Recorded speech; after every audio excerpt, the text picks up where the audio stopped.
कल रात को कहीं डेथ हो गई और डेथ ही साहब इतने बड़ी दुख की बात है कि जिस काश्तकार ने, वो खुद ही प्रतिनिधि हैं काश्तकार, और उनके खेत के ऊपर करंट की तार डाल रखी थी और तार भी सर इतना हैवी करंट था उसमें कि बंदा चिपकते ही वहीं उनकी डेथ हो गई।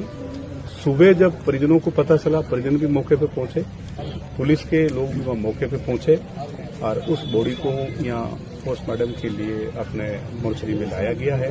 हमें जब संज्ञान में आया, परिवार रोया, रुदन किया, तब हमें यहाँ बुलाया। हम लोग आके, हमारी और कोई मांग नहीं है, हमारी एक ही मांग है कि ये जो परिवार है वो 36 साल का बंदा है, 4 इनके बच्चे बच्ची हैं, बहुत गरीब स्थिति है।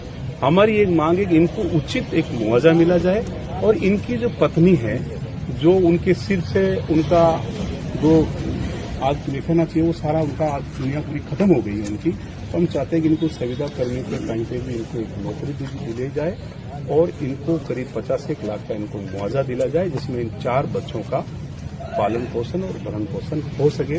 और हमने संबंधी जितने भी दोनों प्रतिनिधि हैं, जो अपने विधायक महोदय हैं, उससे भी मेरी अभी दूरभाष पे बात हुई है। जो पहले विधायक थे कुशल सिंह जी, उससे भी मेरी दूरभाष पे बात हुई है और संबंधी प्रशासन है उनसे भी हमारी बातचीत हो रही है। हमने ये कहा है कि साहब इनको उचित मुआवजा देकर और इन लोगों को यहाँ से आपको रवाना करना चाहिए और साहब ये जायज है।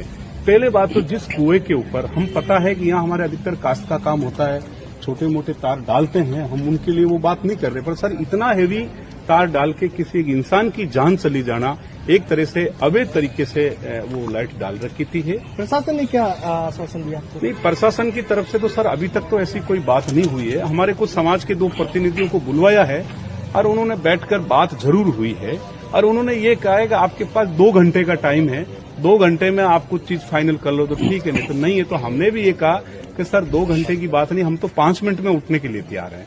पर ये छोटे बच्चे हैं जिनके सिर से पिता का हाथ हट चुका है, वो इस दुनिया में नहीं है। हमारी सबकी ड्यूटी है कि इनको उचित मुआवजा मिले और उनकी पत्नी है उनको स्थायी रोजगार मिले।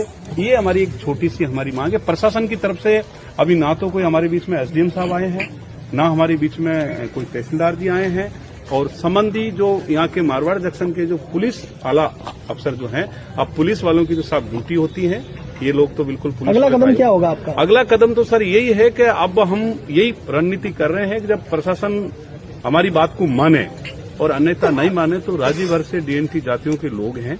मैंने तो अभी तक साहब हमने एक ही है कि हम किसी बॉडी के ऊपर राजनीति नहीं करना चाहते हैं। अभी तक हमने उस तरह की कोई बात ही नहीं की। हम तो ये कह रहे हैं कि हमें उचित बात करें, अन्यथा नहीं है तो कल पूरा पाली जिला नहीं राजस्थान भर के डीएनटी समाज के लोग आएंगे और फिर हम एक ढंग के